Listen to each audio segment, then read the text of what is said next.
ছবিটি তোলা যায় সেই পরিকল্পনা নিয়ে তারা ব্যস্ত রয়েছে। আজকে স্পষ্ট করে একটি কথা বলতে চাই, ৭২-৭৫-এর শাসনামল সে তো দারিদ্র্যের তীব্র কষাঘাতে জর্জরিত হওয়ার শাসনামল, সে তো প্রতিটি মা বোনকে ৭২-৭৫-এর শাসনামলে বাসন্তী বানানোর ইতিহাসের শাসনামল। মা তার সন্তানের ক্ষুধা মিটাতে না পেরে কচুর লতি সিদ্ধ করে তাতে বিষ মিশিয়ে সপরিবারে সেদিন আত্মহত্যা করেছিল। পত্র পত্রিকার পাতা খুললেই আপনারা সেদিন দেখবেন। তাই তো রফিক আজাদ বলেছিল, ভাত দে হারামজাদা নইলে মানচিত্র খাবো। মাননীয় স্পিকার, নারী নির্যাতন এত ব্যাপক আকার ধারণ করেছিল যে ৭২-৭৫-এর শাসনামলে কোন যুবতী মেয়েকে নিয়ে মা তার মেয়েকে রাতের বেলা নিজের ঘরে থাকতে পারতো না। মুজিব বাহিনীর তাণ্ডবের অত্যাচারের অতিষ্ঠ হওয়ার কারণে রাত নাবার সাথে সাথে মা তার যুবতী মেয়ের হাতটি ধরে জঙ্গলে আশ্রয় গ্রহণ করত। মাননীয় স্পিকার, শুধু এখানেই শেষ নয়, ১৯৭৪ সালে শান্তি সেনের স্ত্রী অরুণা সেন, পুত্রবধূ রীনা সিনহা এবং হনুফাকে যেভাবে অত্যাচার করা হয়েছে, হালাখোকা চেঙ্গিস খানের বর্বরতাকে সেদিন ম্লান করে দেওয়া হয়েছিল। যুবক ছেলেরা যাতে প্রতিবাদ করতে না পারে, রাতের বেলা রক্ষী বাহিনী দিয়ে বাড়িতে বাড়িতে তল্লাশি করা হয়েছে। রক্ষী বাহিনীরা যুবক ছেলেকে রাতের বেলা ধরে এনেছে, আর দিনের বেলা তাদের লাশ যেখানে সেখানে তাদের বাবা মা দেখতে পেয়েছে। আজকে কথায় কথায় যারা বলেন যে জিয়াউর রহমান নাকি বাংলাদেশে খুনিদের খুন করেছে, আজকে তাদের উদ্দেশ্যে বলতে চাই, ৭২-৭৫-এর শাসনামল তৎকালীন পত্র পত্রিকা, বিদেশি বিশেষজ্ঞদের, জার্নালিস্টদের যদি মন্তব্য করেন নিজের চেহারাটা আয়নায়, আপনারাই সত্যিকার অর্থে দেখতে পাবেন যে ৭২-৭৫ সালে কারা বাংলাদেশে খুনের রাজত্ব কায়েম করেছিল।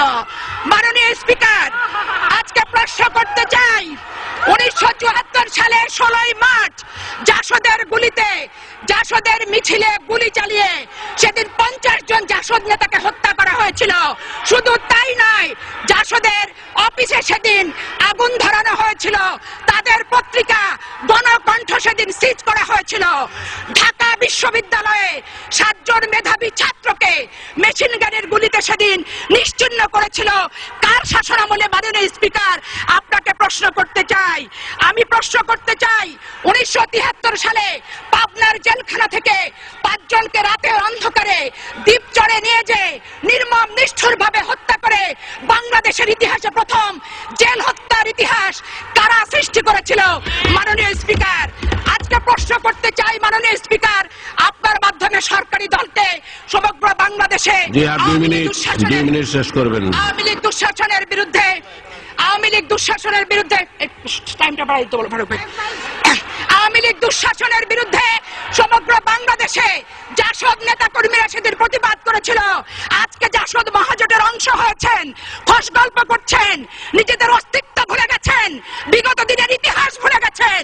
সেদিন ৩০,০০০ জাসদ নেতা কর্মীকে সেদিন হত্যা করা হয়েছিল। এখানেই হত্যার শেষ নয়। মাননীয় স্পিকার, সিরাজ শিকদারকে হত্যা করে বাংলাদেশের রাজনৈতিক অঙ্গনে প্রথম ক্রসফায়ার সৃষ্টি করেছিল কে? মহান জাতীয় সংসদে এসে স্বীকারোক্তিমূলক জবানবন্দি দিয়েছিলেন অবিসংবাদিত নেতা শেখ মুজিবুর রহমান। সিরাজ শিকদার এখন কোথায়? আজকে সরকারি দলকে প্রশ্ন করতে চাই, কথায় কথায় বলেন বাংলাদেশের প্রতিটি ঘরে ঘরে আপনারা আইনের শাসন চালু করবেন। আজকে মাননীয় স্পিকার, আপনার মাধ্যমে স্বরাষ্ট্রমন্ত্রীকে আমি জানতে চাই, সিরাজ শিকদার হত্যার বিচার বাংলাদেশে ওনারা কবে শুরু করবেন?